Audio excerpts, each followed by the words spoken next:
Hi guys, welcome back to my YouTube channel. ඔයාලා හැමෝම ආදරෙන් පිළිගන්නවා මගේ YouTube channel එකට. ඔන්න අද මම අරගෙන ආවෙත් තියෙන්නේ study challenge vlog එකක්. මේක 3 hours study challenge vlog එකක්. මම අද පැය 3ක් එක දිගට පාඩම් කරන්න යන්නේ. එහෙනම් වීඩියෝ එකට යන්න කලින් මගේ channel එකත් subscribe කරලාම වීඩියෝ එකට එකතු වෙන්න. එහෙනම් අපි වීඩියෝ එකට යමු.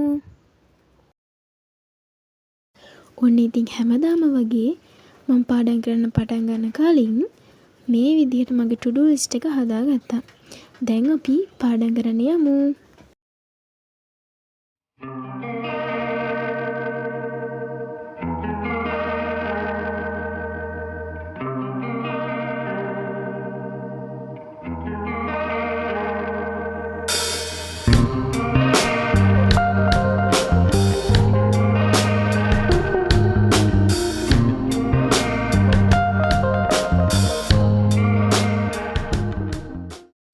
මම අද පාඩම් කරන්නේ පොමොඩෝරෝ ටෙක්නික් එකට අනුව. ඔයාලා දන්නවා ඇති පොමොඩෝරෝ ටෙක්නික් එක කියන්නේ මොකක්ද කියලා. මම පොමොඩෝරෝ ටෙක්නික් එක පාවිච්චි කරන ක්‍රම දෙකක් තියෙනවා. එකක් තමයි විනාඩි 25ක් පාඩම් කරලා විනාඩි 5ක බ්‍රේක් එකක් අරගෙන ඒ වගේ සයිකල්ස් 4ක් සම්පූර්ණ කරාම ලොංග් බ්‍රේක් එකක් ගන්නවා. දෙවෙනි ක්‍රමය තමයි විනාඩි 50ක් පාඩම් කරලා විනාඩි 10ක බ්‍රේක් එකක් අරගෙන ඒ වගේ සයිකල්ස් දෙකක් ගියපුවාම විනාඩි 20ක විතර ලොංග් බ්‍රේක් එකකට යනවා.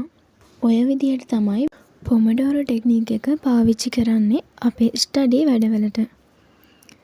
ඉතින් ඔයාලට කැමති විදිහට මේ පාඩම් කරන වෙලාව මැනේජ් කරගන්න පුළුවන්. ඒ කියන්නේ ඔයාලට ફોකස් එක තියාගෙන ඉන්න පුළුවන් ටයිම් එකට ඔයාලට මේ වෙලාව මැනේජ් කරගන්න පුළුවන්.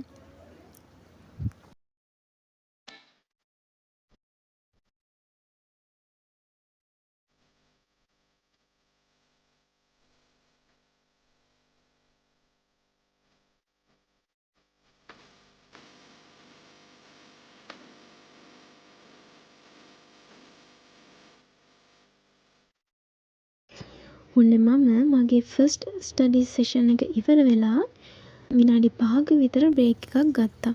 මට මේ බ්‍රේක් එක රෙකෝඩ් කරන්න බැරි වුණා.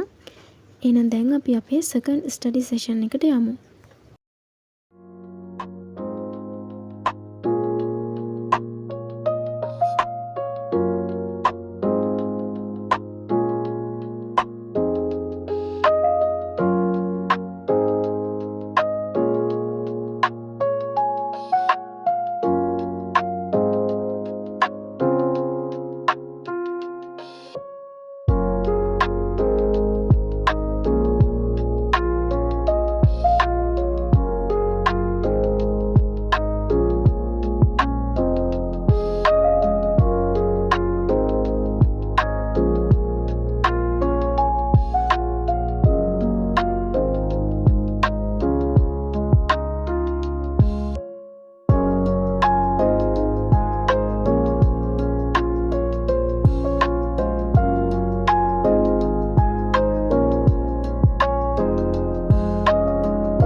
මගේ සෙකන්ඩ් ස්ටඩි සෙෂන් එකත් ඉවරයි.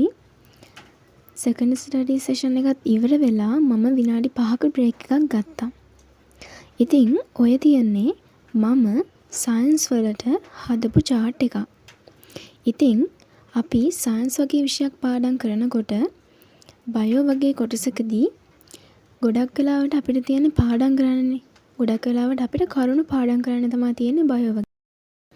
එතකොට මේ විදිහට අපි පාඩම පිළිවෙලට එක්කෝ මයින්ඩ් මැප් එකකට නැත්නම් මේ වගේ chart එකකට ගත්තාම අපිට ගොඩක් ලේසි ඒ පාඩම මතක තියාගන්න. අපි මේ විදිහට chart එකක් හරි නැත්නම් මයින්ඩ් මැප් එකක් හරි හදලා අපේ පාඩම් මේසේ ඉස්සරහින් අලවලා තිබ්බොත් අලවලා තිබිලා විතරක් මදි. ඔයාලා ඒක නිතර බලනවා නම් ඔයාලට හොඳට ඒක මතක හිටිනවා. ඉතින් සයන්ස් වගේ විෂයකට මෙන්න මේ ට්‍රික් එක පාවිච්චි කරන්න පුළුවන්. එහෙනම් අපි අපේ ඊළඟ ස්ටඩි සෙෂන් එකට යමු. මගේ 3rd ස්ටඩි සෙෂන් එකට.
මම වීඩියෝ එක රෙකෝඩ් වෙන්න තියලා පාඩම් කරලා ඉවර වෙලා තමා දැක්කේ මේකේ භාගයයි රෙකෝඩ් වෙලා තියෙන්නේ කියලා.